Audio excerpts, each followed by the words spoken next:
295 split.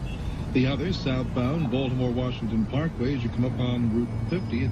This one's over the... Sur l'axe sud de la voie rapide Baltimore-Washington, la circulation se ralentit à l'approche d'une entrée sécurisée qui disparaît dans la forêt.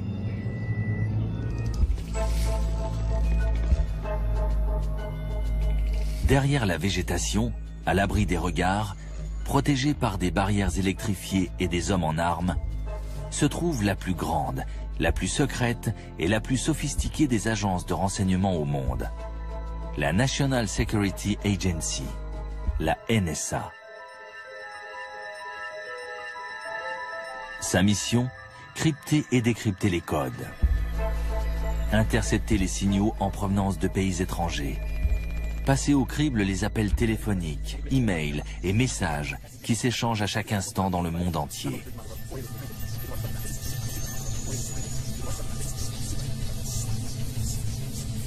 Quotidiennement, ce sont plus de 20 000 personnes qui se rendent sur le site de la NSA, transformée en véritable ville secrète. À la différence des agents de la CIA qui espionnent sous couverture, les mathématiciens, linguistes et informaticiens de la NSA travaillent uniquement par le biais de la technologie. Le journaliste James Bamford a fait de la NSA son sujet de prédilection depuis 25 ans. Dans les milieux autorisés, la NSA était surnommée l'agence qui n'existe pas, ou encore ne dites rien.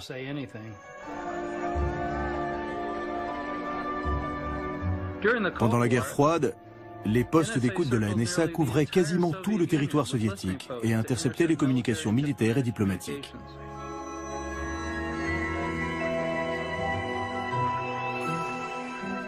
La NSA espionnait même les dirigeants soviétiques lorsqu'ils appelaient le Kremlin depuis leur limousine. Dans son QG de Fort Meade, dans le Maryland, la NSA utilisait des superordinateurs pour décrypter les communications codées.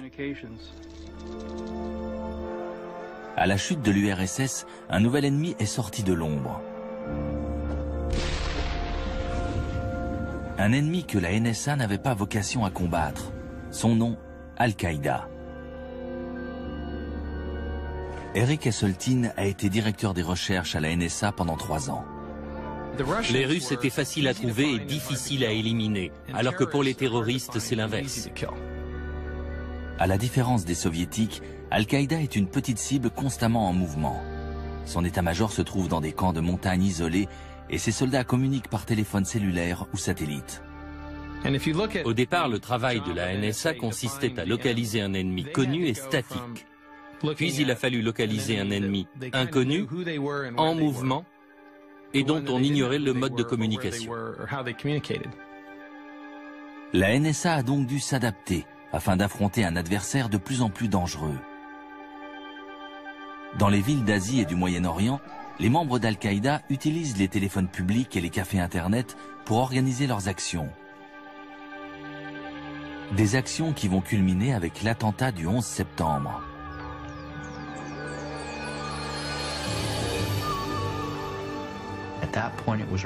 À ce moment-là, c'est devenu une véritable course contre la montre. Il a fallu restructurer nos services afin de développer les compétences nécessaires pour faire face à des individus ou à des petits groupes d'individus agissant dans le monde entier sans tenir compte des frontières. Mais toute la question était de savoir si on allait réussir à se réorganiser dans les temps. D'autres questions restent en suspens. La NSA écoutait-elle les communications d'Al-Qaïda avant le 11 septembre? Quel rôle a-t-elle joué? Les États-Unis sont-ils à l'abri d'une nouvelle attaque de ce type aujourd'hui?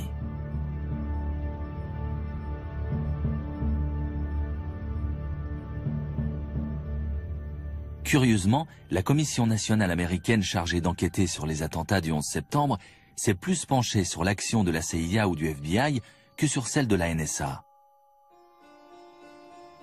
Mais en mettant bout à bout différents documents non confidentiels, le rôle de la NSA dans la guerre contre le terrorisme apparaît clairement. Au cours de mes recherches, j'ai compulsé des milliers de documents accessibles au public, notamment des comptes rendus des renseignements, les minutes des procès de plusieurs terroristes et surtout une chronologie secrète du FBI concernant les agissements des terroristes du 11 septembre. Et ce qui ressort de tout ça, c'est que le chef d'Al-Qaïda était sur écoute bien avant les attentats.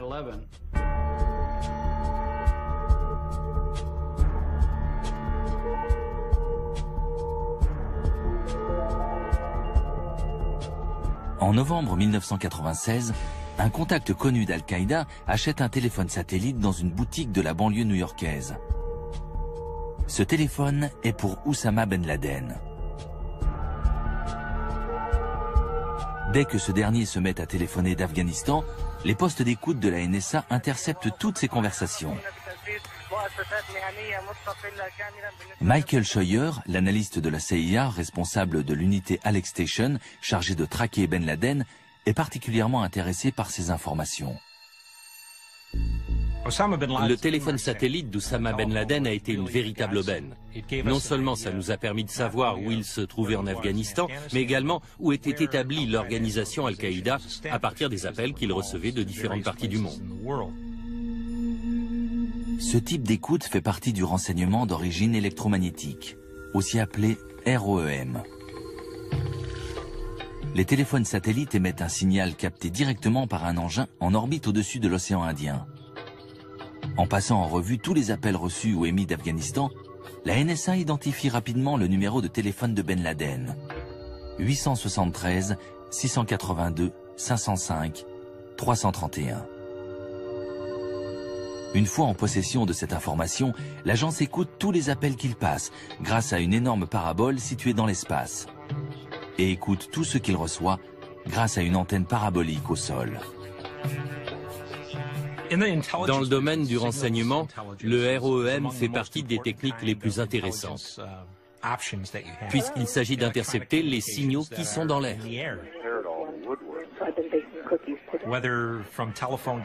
Et cela que ce soit des signaux de téléphone cellulaire, de satellite ou de téléphone satellite.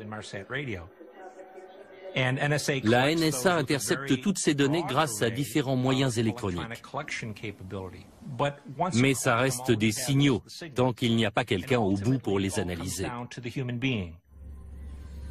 Les analystes vont déterminer quels sont les numéros appelés par Ben Laden et à quelle fréquence. Ils s'aperçoivent alors que la majorité des appels qu'il passe depuis l'Afghanistan sont pour une résidence située au Yémen, à 3000 km de là.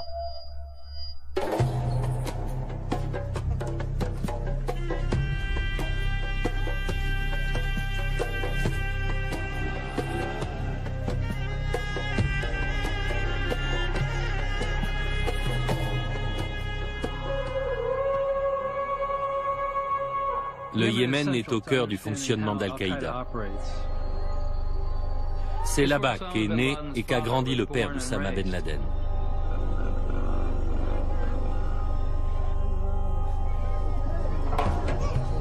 C'est une culture basée sur les clans et le secret.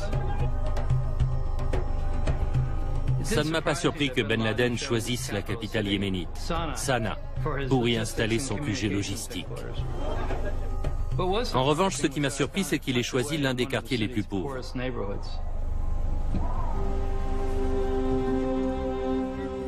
Son QG était situé dans une petite maison banale.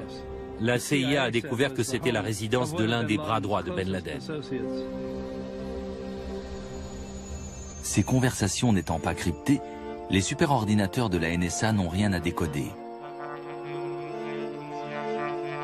Les transcripteurs et linguistes de l'agence peuvent donc intervenir pour traduire, mettre par écrit et résumer le contenu de ces appels.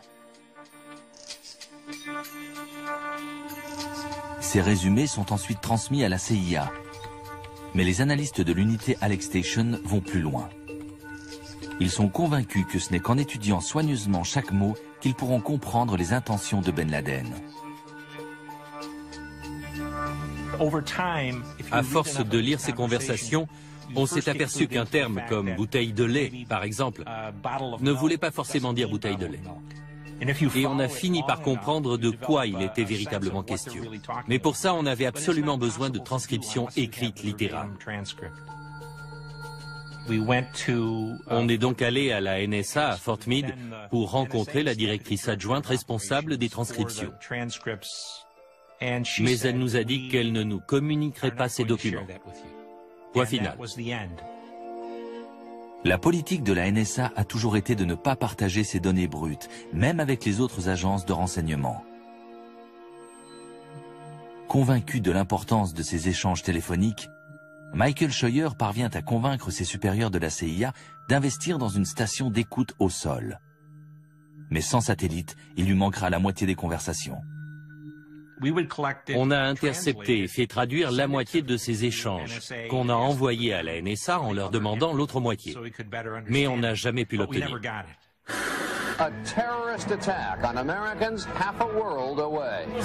Le 7 août 1998, Al-Qaïda fait sauter 2 ambassades américaines en Afrique de l'Est.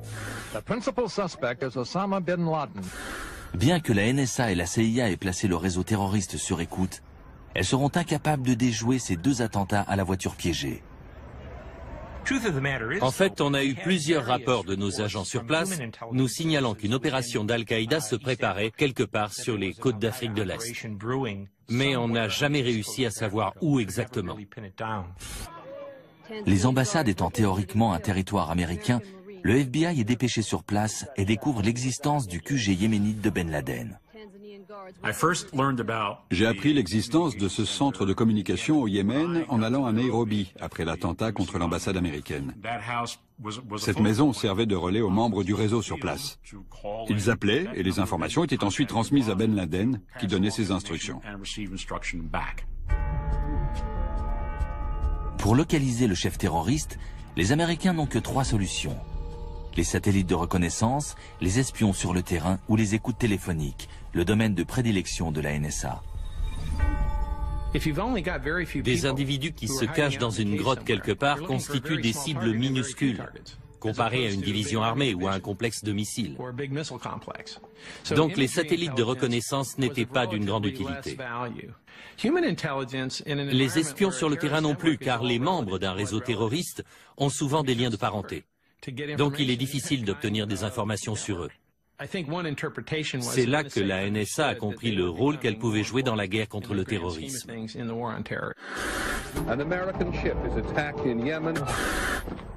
Le 12 octobre 2000, Al-Qaïda frappe à nouveau, cette fois en s'attaquant à l'USS Cole au large des côtes du Yémen. Yemen's Port Authority had been penetrated. Immediately suspect Osama bin Laden. Une fois de plus, les services de renseignement américains n'ont rien vu venir. Frank Blanco, le directeur de la NSA à l'époque, déclarera que son agence en était encore à gérer les déplacements des terroristes avec des technologies issues de la guerre froide. On avait affaire à des cibles très mobiles, utilisant des moyens de communication comme les téléphones portables et les ordinateurs. Donc la question pour nous était de savoir quelle technologie utiliser, combien ils allaient coûter et qui allait les financer. Comme toujours, l'argent est le nerf de la guerre. Après la chute de l'Union soviétique, le Congrès a réduit le budget de la NSA en lui reprochant de violer les lois qui protègent la vie privée des citoyens. C'est une menace pour les citoyens américains. Il n'y a rien qui puisse justifier cela. On ne peut pas laisser le gouvernement américain ni qui que ce soit devenir Big Brother.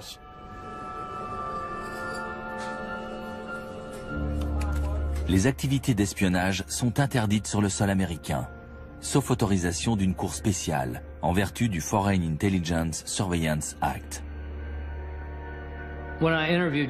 J'ai interviewé le général Hayden, le responsable de la NSA, et à ma grande surprise, il m'a appris qu'il y avait moins de 5 personnes sur écoute aux États-Unis à ce moment-là, contrairement à l'image véhiculée par Hollywood dans des films comme Ennemi d'État. The National Security Agency conducts worldwide surveillance, fax, phones, satellite communication. The only ones in the country, including the military, could possibly have anything like this. You know the coordinates? All right, lab 39 degrees, 27 minutes. To us in intelligence community, movies like any Ça nous amuse toujours beaucoup, nous qui travaillons dans le renseignement, de voir des films comme ça, parce qu'on y est présenté comme tout puissant. Alors qu'en fait, c'est loin d'être le cas. You may collect a lot of stuff, Certes, on collecte des informations, mais on ne sait pas toujours ce que c'est. Le principal défi de ce type d'activité, c'est de traiter ces masses d'informations, de parvenir à les relier entre elles et de comprendre leur signification. C'est ça le problème. Fin décembre 1999, la NSA entre en possession d'une information de première importance. Elle intercepte un appel en provenance de la résidence yéménite, ordonnant à 2 membres d'Al-Qaïda de se rendre à Kuala Lumpur, en Malaisie, pour assister à ce qui semble être une réunion au sommet entre terroristes.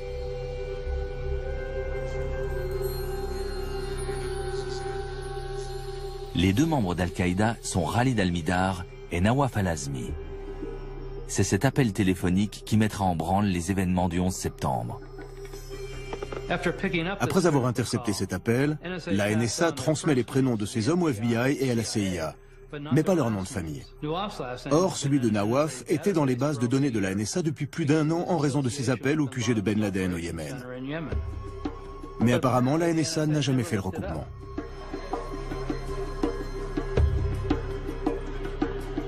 La CIA trouve le nom de Khalid Al-Mihdhar dans sa base de données et demande aux agents de sécurité d'un checkpoint de Dubaï de faire une copie de son passeport. Lorsque les analystes de la CIA la reçoivent, ils sont étonnés d'y découvrir un visa en bonne et due forme pour les États-Unis. L'unité Alex Station de la CIA doit alors collaborer avec 2 agents du FBI, Doug Miller et Mark Rossini. Dès que les terroristes sont arrivés à Kuala Lumpur, la CIA a demandé aux services secrets malaisiens de les surveiller et d'en apprendre le maximum sur eux. Ils ont été suivis et photographiés. À ce moment-là, on savait que l'un des 2 avait un visa pour les États-Unis. Redoutant qu'un terroriste d'Al-Qaïda n'entre aux États-Unis, les 2 agents du FBI s'apprêtent à prévenir leur agence. Mais un responsable de la CIA s'y oppose. Comme j'étais l'agent avec le plus d'ancienneté, je suis allé voir la personne qui chapeautait les écoutes du QG yéménite et je lui ai dit « Mais qu'est-ce que vous faites ? Il faut prévenir le FBI. Ces hommes sont clairement dangereux et l'un d'entre eux a un visa à entrée multiple pour les États-Unis. Il faut prévenir le FBI. » Elle m'a répondu « Non, cette affaire n'est pas du ressort du FBI, ce n'est pas sa juridiction. » Donc je suis allé voir Doug et je lui ai dit « Mais qu'est-ce qu'on peut faire ?» Si j'avais décroché le téléphone pour appeler le FBI, j'aurais enfreint le règlement et j'aurais immédiatement été mis à pied. On m'aurait retiré mes accréditations et j'aurais dû partir. Le plus étonnant dans toute cette histoire, c'est que la CIA avait des agents du FBI qui travaillaient dans leur unité surveillant Ben Laden. Mais lorsque ces agents ont découvert qu'au moins un des terroristes avait un visa pour les États-Unis, la CIA ne les a pas laissés prévenir le FBI qu'ils risquaient d'entrer dans le pays. Or, seul le FBI était en mesure de donner l'alerte et d'empêcher ces 2 hommes de mettre les pieds aux États-Unis. «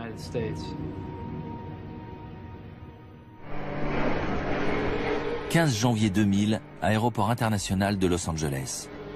Le vol United Airlines numéro 2 arrive de Bangkok, où la CIA a perdu la trace des 2 terroristes. Ces derniers viennent d'arriver à Los Angeles et passent les contrôles de l'immigration sans éveiller les soupçons. 15 jours plus tard, ils s'installent incognito dans la banlieue de San Diego. Le FBI a établi cette chronologie après les attentats du 11 septembre. La chronologie retrace les faits et gestes des pirates de l'air lorsqu'ils étaient aux États-Unis, au vu et au su de tous. Les 2 hommes ont un permis de conduire à leur nom et ils ont ouvert un compte dans une banque locale pour recevoir les virements d'un financier connu d'Al-Qaïda. Leur numéro de téléphone est même dans les pages blanches de l'annuaire de San Diego. Al-Azmi Nawaf, 858 279 59 19. La CIA n'avait pas le droit d'agir aux États-Unis et le FBI ne savait pas qu'ils étaient là. Donc, pour ne pas perdre leurs traces, il fallait que la NSA continue à suivre leurs conversations quand ils appelaient au Yémen. Mais 9 jours après l'arrivée des 2 hommes en Californie, la NSA connaît une grave défaillance.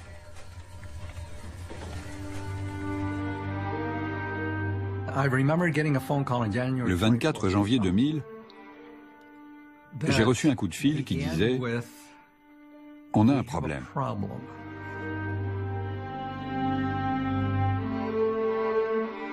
Les équipements de la NSA avaient cessé de fonctionner. L'agence de renseignement la plus moderne du monde, capable d'écouter simultanément des millions de conversations, est subitement devenue sourde. La NSA était totalement déconnectée. Il a fallu entre 3 et 5 jours pour que les choses reviennent à la normale.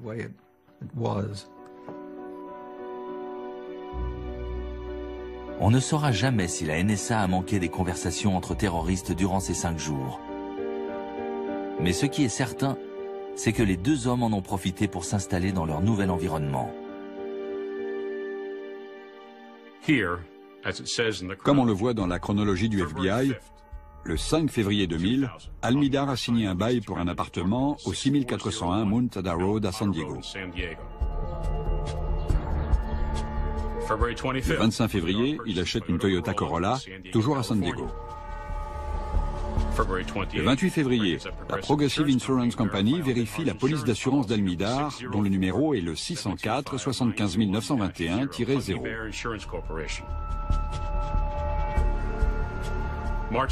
Le 20 mars, depuis son téléphone fixe, Nawaf Al-Azmi passe un coup de fil de 16 minutes au Yémen. Il s'agit de l'un des nombreux appels passés depuis San Diego au QG communication de Ben Laden que la NSA a placé sur écoute depuis plus de 3 ans. Mais la NSA ne transmettra pas cette information aux autres agences de renseignement. Eleanor Hill a été chargée par le Congrès d'enquêter sur le rôle de la NSA lors des attentats du 11 septembre. On a été très surpris d'apprendre qu'ils détenaient cette information. S'il y a bien une chose que les agences de renseignement doivent savoir, c'est s'il y a des contacts entre des terroristes aux États-Unis et des terroristes à l'étranger. Or, ces informations n'ont pas été transmises.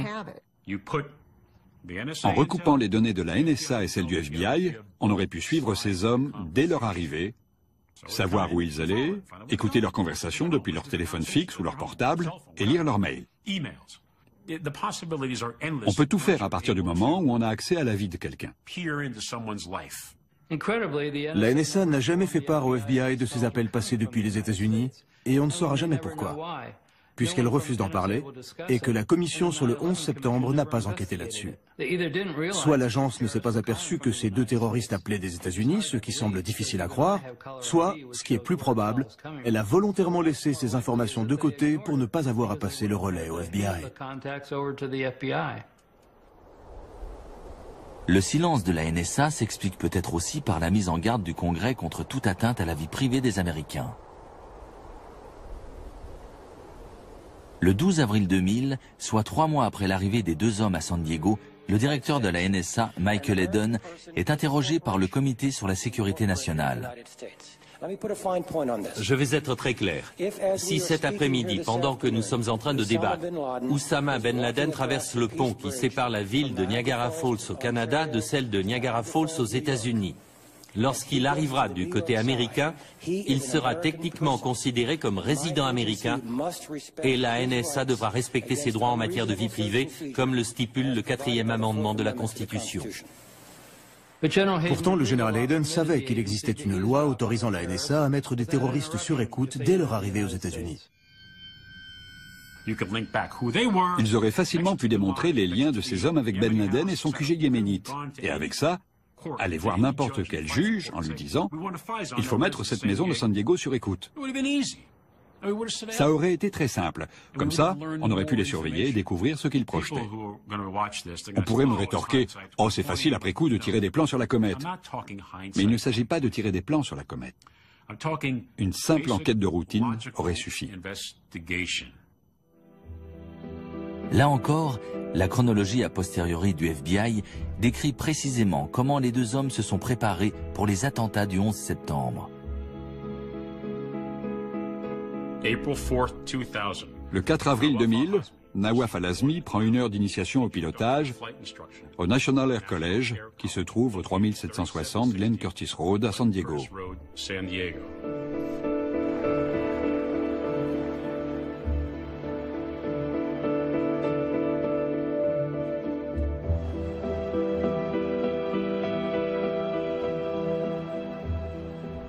Le 4 mai, Khalid Al-Mihdhar paie par carte bancaire 2 kits de pilotage Jebsen.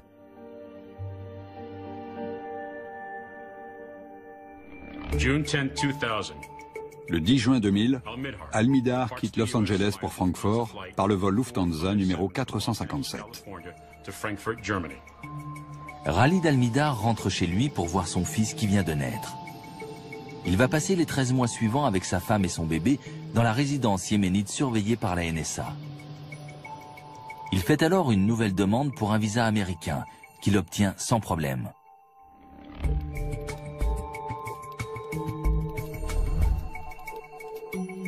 Le 8 décembre 2000, Hani Hanjour, l'un des autres terroristes du 11 septembre, arrive à San Diego. 3 jours plus tard, il rejoint Nawaf Al-Azmi et tous deux partent pour le New Jersey où les attendent tous les autres pirates de l'air. La chronologie du FBI détaille leur périple de 5 mois. Le 1er mars 2001, Hanjour suit une formation de 8 heures sur un simulateur de vol chez JetTech. Le 1er avril, Nawaf Al-Azmi est verbalisé par la police de la route de l'Oklahoma pour excès de vitesse et non port de la ceinture de sécurité.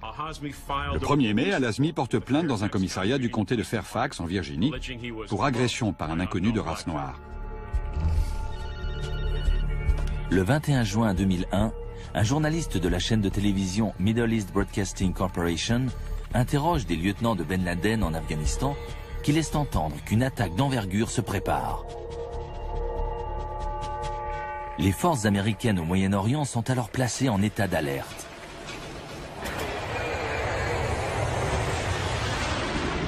Après la diffusion de l'interview, la NSA enregistre un déferlement de communications alarmantes. Beaucoup de gens s'attendaient à une attaque d'Al-Qaïda contre des intérêts américains à l'étranger. Malheureusement, tous les réseaux de renseignement se sont focalisés sur ce qui se passait dans le reste du monde, et pas sur le territoire américain, puisque c'était du ressort du FBI. La chronologie se poursuit. Le 4 juillet 2001, Al-Mihdhar entre aux États-Unis sur le vol numéro 53 en provenance d'Arabie Saoudite. Il atterrit à New York, à l'aéroport JFK, et possède un visa d'affaires et son adresse de résidence est l'hôtel Marriott de New York. Celui qui se trouve dans le World Trade Center.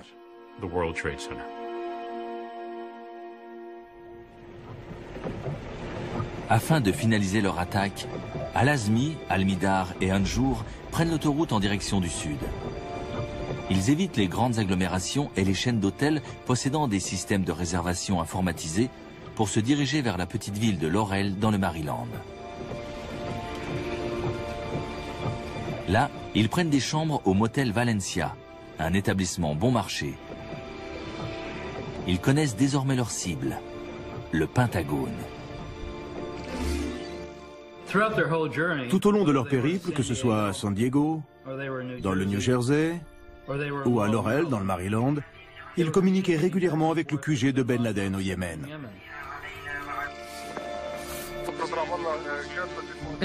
La NSA écoutait ces informations, les enregistrait et les faisait transcrire. Mais elle n'a jamais prévenu les autres agences que des terroristes étaient aux États-Unis et qu'ils se déplaçaient dans le pays en direction de Washington.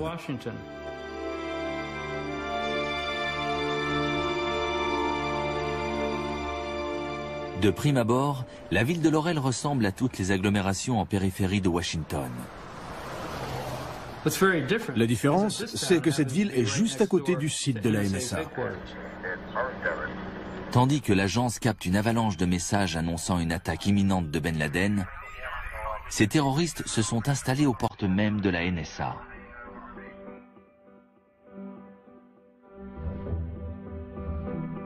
Le 18 août, Hani Hanjour loue la boîte aux lettres numéro 433.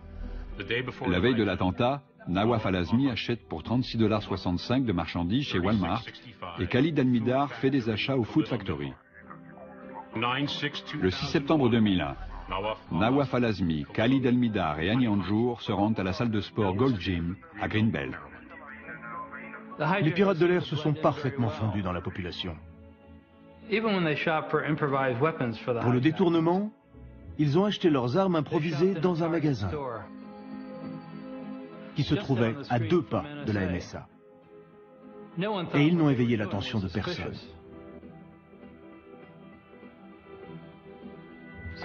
Donc vous avez ces deux groupes de gens. D'un côté, les terroristes qui préparent le plus gros attentat de toute l'histoire américaine.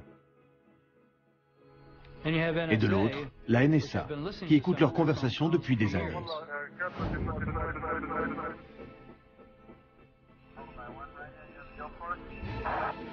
Et ces deux groupes se retrouvent côte à côte, chacun ignorant la présence de l'autre.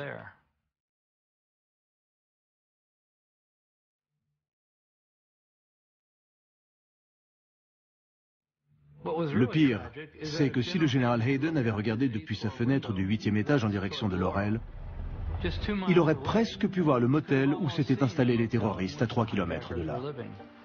On a rarement connu plus cruelle ironie du sort dans toute l'histoire des renseignements américains.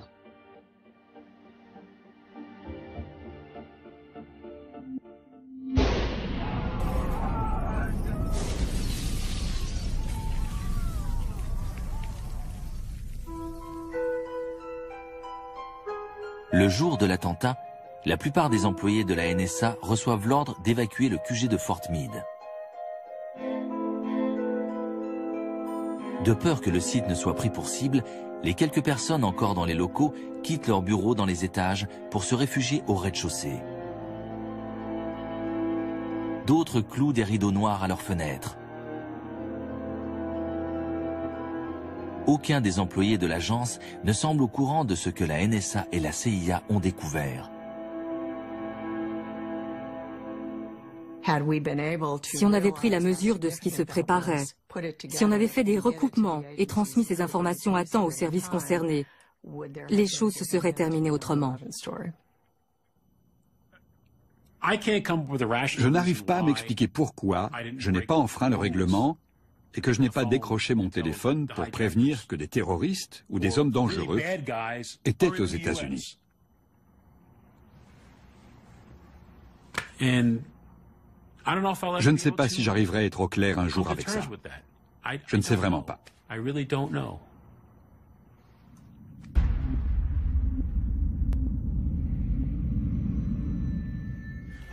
Le 13 septembre, je me suis exprimé devant une salle vide, mais cette allocution a été retransmise à tous les employés de la NSA. J'y évoquais le difficile équilibre à trouver dans une démocratie entre sécurité et liberté. J'ai dit qu'il y aurait des pressions pour faire pencher la balance du côté sécuritaire et que notre travail à la NSA était de préserver la liberté des citoyens américains en leur garantissant à nouveau la sécurité. Ces pressions ne tardent pas à se faire sentir. Le vice-président Dick Cheney demande au général Hayden ce que la NSA peut faire de plus. Ce dernier lui répond alors « Pas grand-chose sans enfreindre le Foreign Intelligence Surveillance Act, la loi qui oblige la NSA à obtenir un mandat pour mettre sur écoute des Américains. » 3 semaines après les attentats, George Bush décide de passer secrètement outre cette loi en publiant un décret. Dorénavant, la NSA n'aura plus à demander de mandat à un juge pour pouvoir procéder à des écoutes aux États-Unis. La réponse aux événements du 11 septembre aura donc pris la forme d'une carte blanche pour espionner n'importe qui, n'importe où. L'autre réaction au 11 septembre a été la prise de mesures très strictes.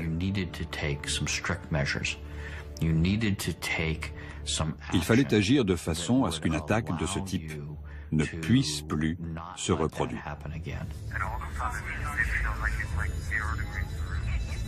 Mais pour que ces nouvelles mesures portent leurs fruits, la NSA doit entrer de plein pied dans l'ère des communications modernes. L'essentiel des communications, qui s'effectuaient jusque-là par le biais de signaux satellites facilement interceptables, transite désormais par des câbles à fibre optique enfouis sous les mers. Pour mieux comprendre le défi auquel est confrontée la NSA, nous avons suivi le trajet d'un email à travers la planète. James Bamford est à Kuala Lumpur pour effectuer des recherches sur le réseau de communication d'Al-Qaïda.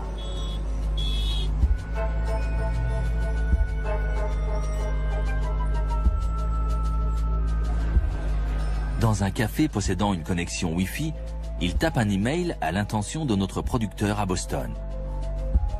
Son message est anodin, mais il contient des phrases et des mots-clés que les superordinateurs de la NSA sont programmés pour repérer. Comme par exemple, faire sauter la Maison Blanche, détruire le Capitole ou guerre biologique. Lorsqu'il appuie sur la touche Envoi, son email rejoint instantanément les dizaines de messages qui transitent par le réseau Internet sans fil. Ces messages sont ensuite acheminés vers un grand centre de télécommunications de Kuala Lumpur. Là, les données analogiques sont converties en signaux numériques qui sont envoyés sous forme d'impulsions lumineuses dans un câble à fibre optique s'enfonçant dans la mer de Chine méridionale au large des côtes de Malaisie. En chemin, l'email de James Bamford se mélange à des milliers d'appels téléphoniques, d'emails et de fax en provenance de centaines de villes asiatiques.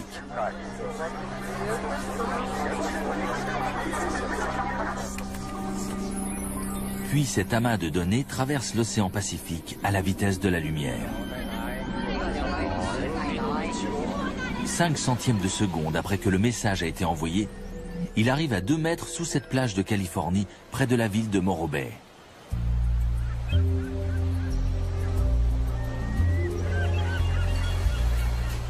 C'est ici, sous les pattes des mouettes et les pieds des surfeurs, qu'arrivent les communications en provenance d'Asie.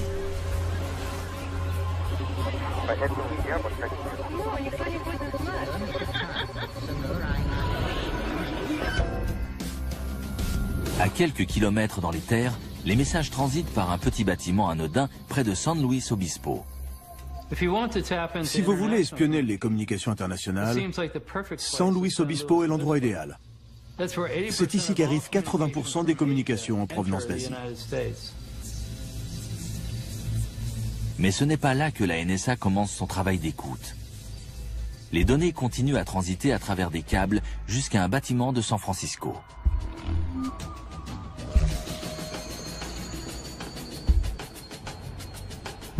Ce bâtiment, situé au 611 Folsom Street, est un centre de communication de AT&T, le principal opérateur américain de téléphonie.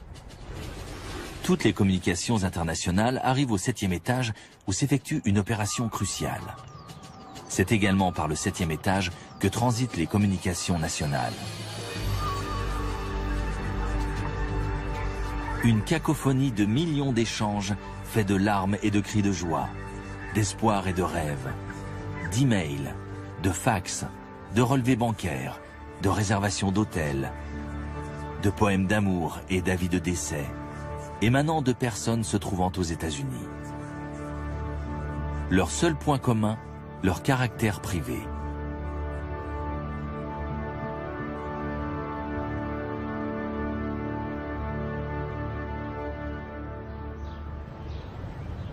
En 2003, un ingénieur de AT&T remarque que les câbles du 7e étage ont été reroutés de façon à envoyer toutes les communications nationales et internationales dans une pièce secrète au 6e étage.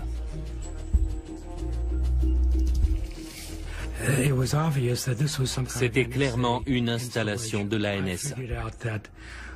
J'imagine qu'ils dupliquaient toutes les données transitant par Internet. Donc ça voulait dire traiter d'énormes quantités d'informations provenant aussi bien des États-Unis que du reste du monde.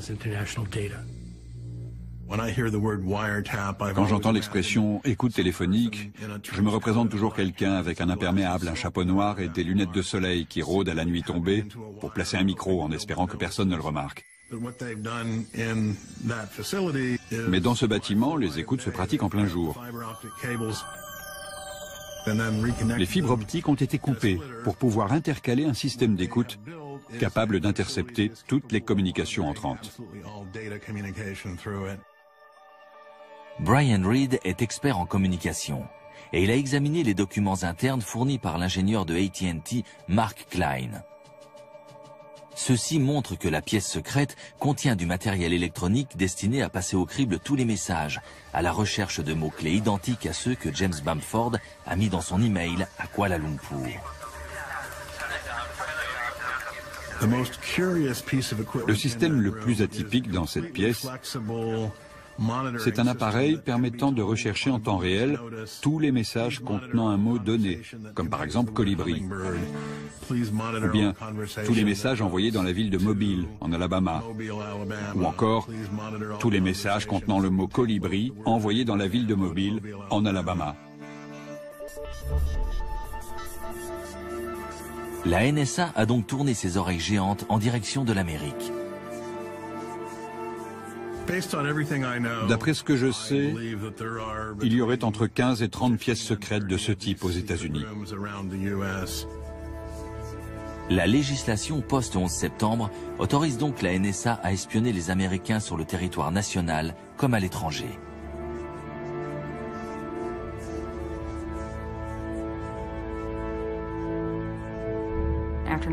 Après les attentats, on a été équipé d'un nouveau système qui interceptait les communications des téléphones satellites en Irak, en Afghanistan et dans les zones alentours.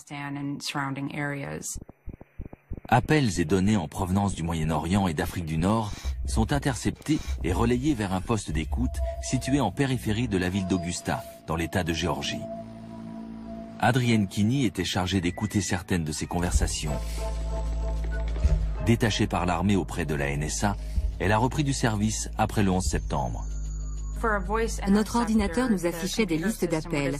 Et c'était comme sur iTunes. Il suffisait de cliquer sur une ligne pour connaître le numéro de l'appelant et de l'appeler, pour écouter la conversation et connaître son heure de début et sa durée.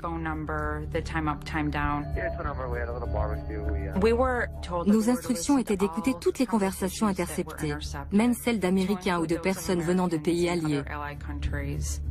Certaines de ces conversations sont personnelles, parfois même intimes. On n'avait pas de consigne nous disant de détruire ce genre de conversation, mais c'était ce qu'on faisait quand j'étais en activité là-bas entre 1994 et 1998. On ne gardait rien sur des Américains. Ça me posait problème de savoir qu'il y avait des gens comme moi qui écoutaient ces conversations.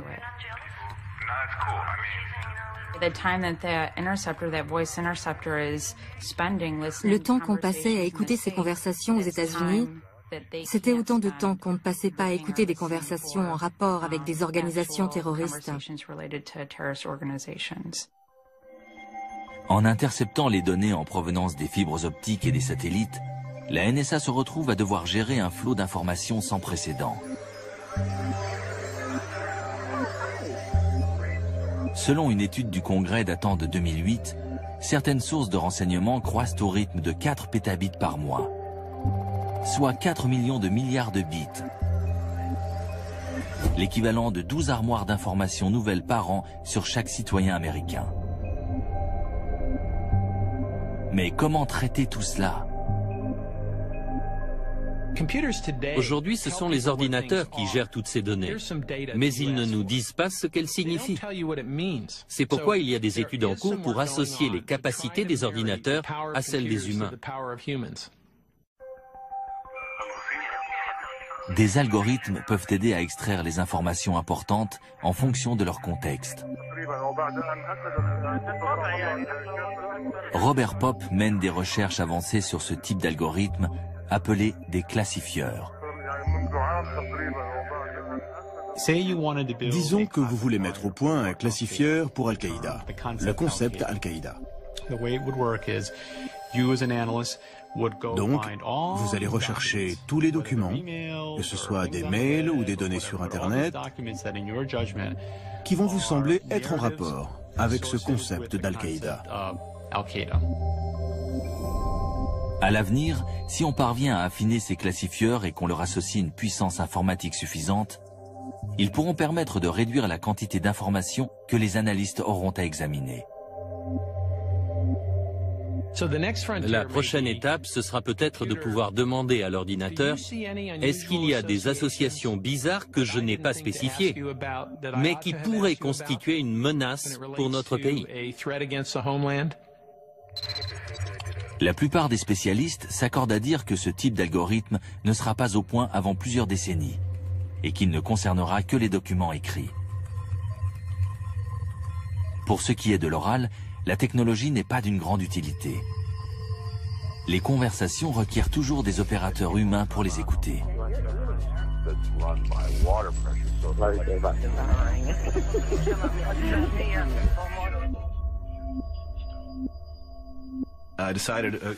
Quelques semaines après le 11 septembre, j'ai décidé de prendre des cours d'arabe.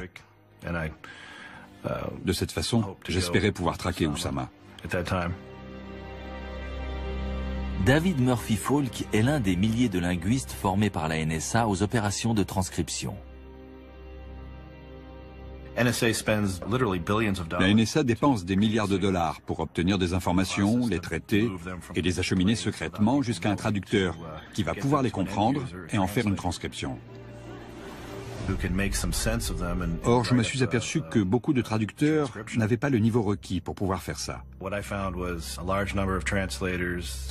Ils se contentaient de manier du matériel très sophistiqué sans avoir les capacités linguistiques pour travailler correctement. Avant le 11 septembre, le budget des services de renseignement américains, toutes agences confondues, était de 26,7 milliards de dollars. En 2008, il a quasiment doublé. Le montant perçu par la NSA est tenu secret, mais il représenterait plus du tiers du budget global. Plus que le ministère des Finances, de l'Intérieur ou du Travail.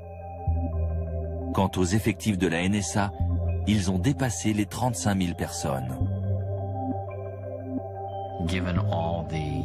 Maintenant qu'on a investi des sommes colossales dans la refonte des services de renseignement, est-ce qu'on peut vraiment dire qu'on est plus en sécurité aux États-Unis? Globalement, je dirais que oui. Il n'y a pas eu d'autres attaques. Et désormais, il y a une meilleure coordination et un meilleur partage des informations entre agences. Mais est-ce qu'on peut pour autant relâcher notre vigilance et baisser la garde? Non. Sans quoi on risque un retour de bâton. Il est très difficile de tracer une limite claire entre le renseignement international et le renseignement national. Ça ne veut pas dire que les agences chargées des renseignements internationaux doivent espionner à tous les coins de rue aux États-Unis. Mais il est indispensable qu'il y ait une excellente coordination entre la CIA et la NSA d'un côté et le FBI de l'autre. Sans quoi il y a des choses qui vont passer entre les mailles du filet, comme ça a été le cas lors du 11 septembre.